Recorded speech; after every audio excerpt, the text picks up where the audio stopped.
Welcome, and the sports professor. Wow, what a freaking fall from grace that is. Talk about getting your ass whooped at home. Your defensive coordinator going and getting hired by your rival. And now they have a better record than you, and you're still getting your ass whooped at home. What a fall from grace for the Dallas Cowboys. Oh my goodness. They are the ugliest 3-3 team I've ever seen in NFL history. It's bad. It's bad.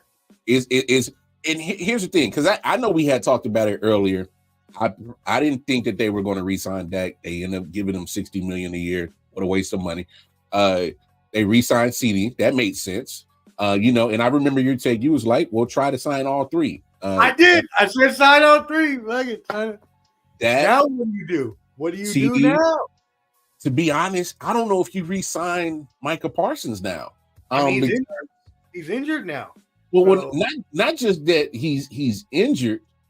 It's the fact that the defense has been trashed, and it's been trashed with him on the field. So how do I justify giving you this type of money and say that you're worth top tier elite pass rusher money when you haven't really affect the pass rush of my defense? The defense is horrible. Yep.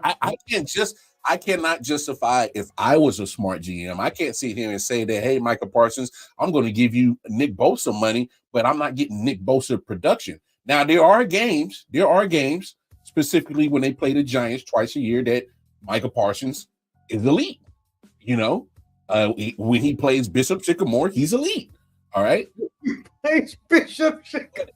When he plays elite offenses, I can't sit here and say that you deserve Nick Bosa type of money because you're not about that though. Think about what you're saying. We were just talking about him being Lawrence Taylor, the next of Lawrence Taylor, and now we're talking about not even signing him to a contract.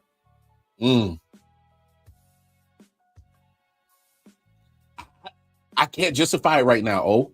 I just don't see Micah Parsons getting that type of money.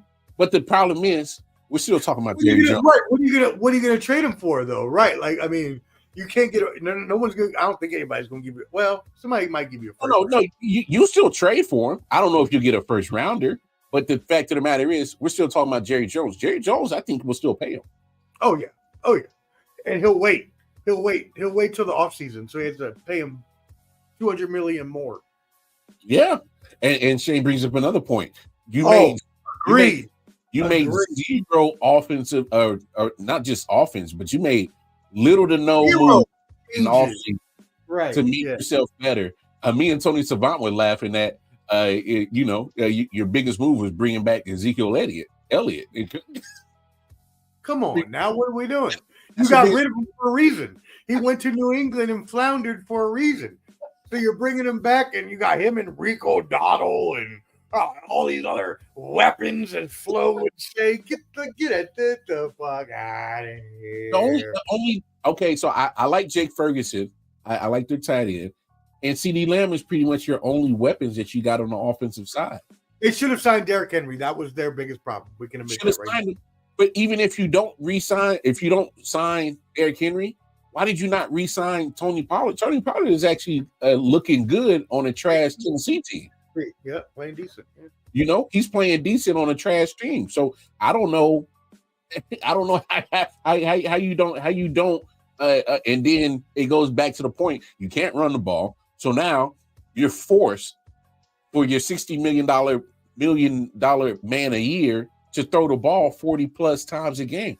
That's not winning success. That's not your formula for success. I look at the Cowboys, I'm like, damn, y'all keep just bamboozling y'all fan base, and they just keep working over money. Take it, Jerry.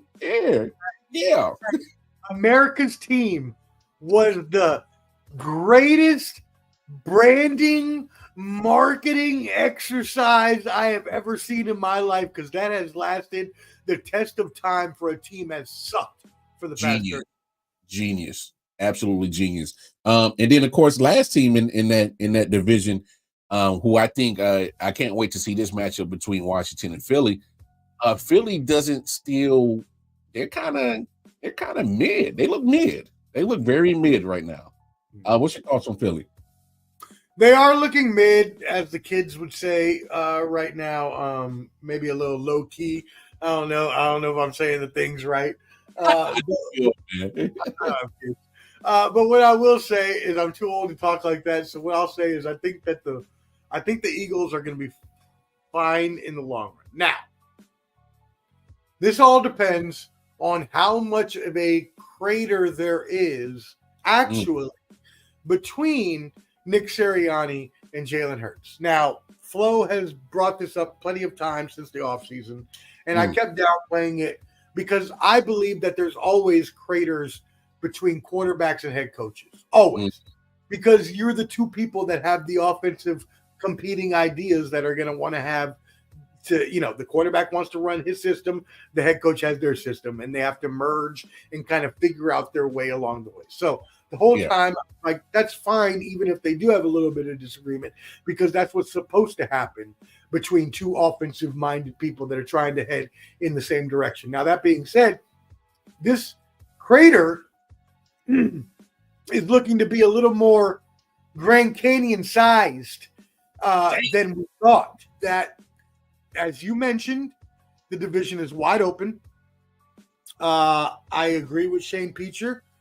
I think that the Eagles and the Commanders are, what we're looking at right now, which is, again, sad to say for the Cowboys. I don't think the Commanders' time is now, even with Jaden Daniels playing so good. You cannot expect a rookie to play that good all year long. So I still think this is Philly's division to win at 3-3. That's fair. That's fair. And the Sports Professor.